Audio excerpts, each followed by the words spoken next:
This is Inside Indiana Business Radio for the afternoon of Tuesday, December 5th, 2023. I'm Kate Sharon. The Richard M. Fairbanks Foundation in Indianapolis on Tuesday launched the second phase of its College Matters initiative to boost college enrollment rates in Marion County. The second phase, known as College Matters Reversing the Trend, will provide up to $9.7 million for up to 6 public high schools to develop their own plans to get more students into college. Fairbanks President and CEO Claire Fidian Green said there is a growing need for people with education past high school. By the year 2031, more than 70% of jobs will require some form of education after high school. And unfortunately, Indiana is really not on track to meet that demand. Only about 39% of adults in Indiana over the age of 25 have an associate degree or higher.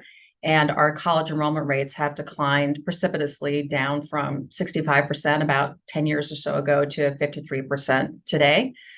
The foundation is partnering with national research firm Mathematica, which identified 3 strategies that schools can implement to help their students successfully enroll in college: strengthen college and career counseling, increase families' financial awareness, and help students apply for financial aid, and bolster students' academic preparation for college. The State Membership Association for nearly all of Indiana's United Ways organizations has launched the statewide Capital Projects Initiative.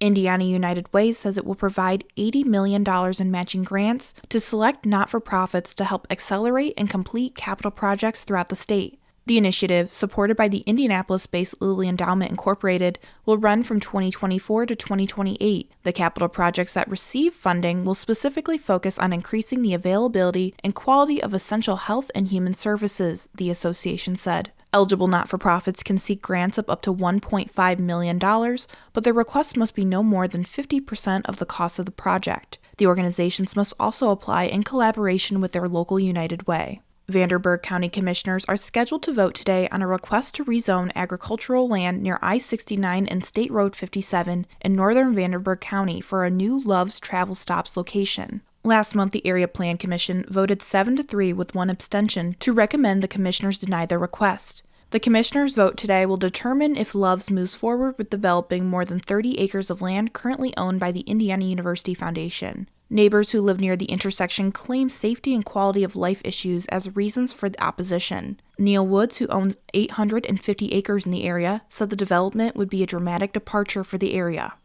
From the #1 source for Indiana business news, this is Inside Indiana Business Radio.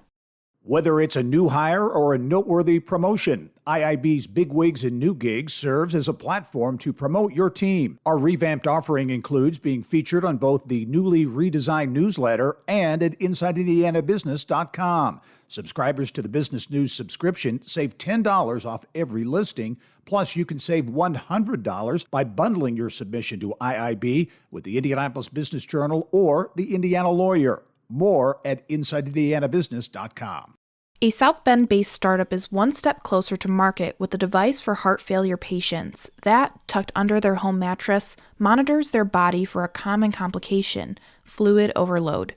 The device could also lift the burden of preventable hospital visits. Inside Indiana Business reporter Kylie Valletta.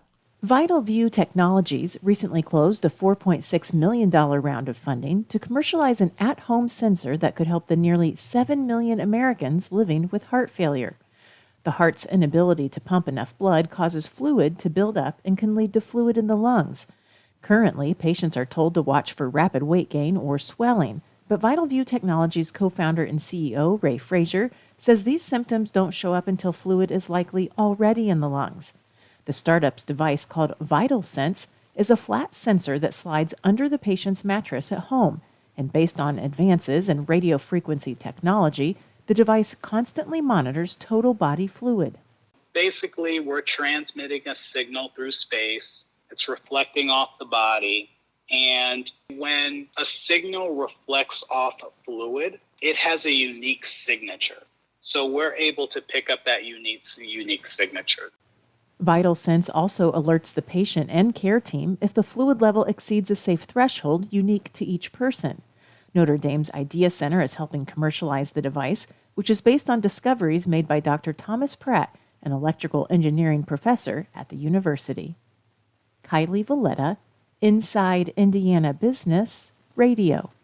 Carmel-based Open Lane Incorporated, which operates online platforms for buying and selling wholesale used vehicles, announced Monday afternoon that it plans to acquire Atlanta-based Cox Automotive Incorporated's Manheim, Canada business for $95 million.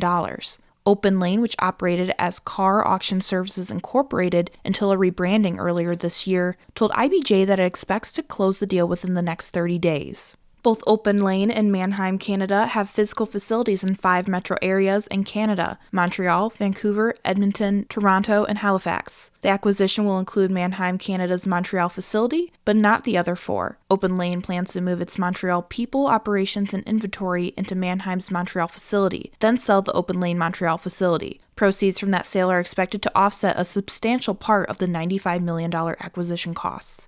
NCAA President Charlie Baker announced Tuesday that he wants the organization to create a new tier of Division I athletics where schools with the most resources can offer unlimited educational benefits, enter into name, image, and likeness partnerships with athletes, and directly pay them through a trust fund. In a letter sent to more than 350 Division I schools, Baker said the disparity in resources between the wealthiest schools in the Football Bulls subdivision and other D1 members, along with the hundreds of D2 and D3 schools, is creating, quote, a new series of challenges.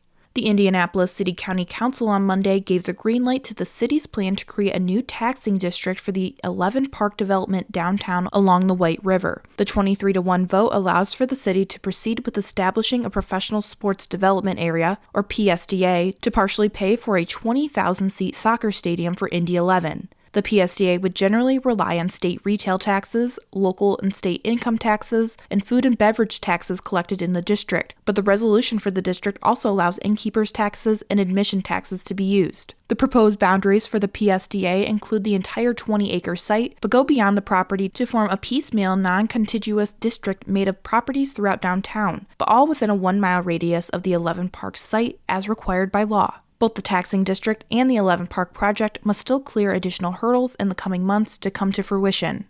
Veteran broadcast journalist John Stair is this week's guest on the Business and Beyond podcast with Gary Dick, presented by PNC, a weekly conversation with high-profile Hoosiers in business, sports, entertainment, and beyond, available now from your favorite podcast provider. I'm Kate Sharon for Inside Indiana Business, Radio on Demand.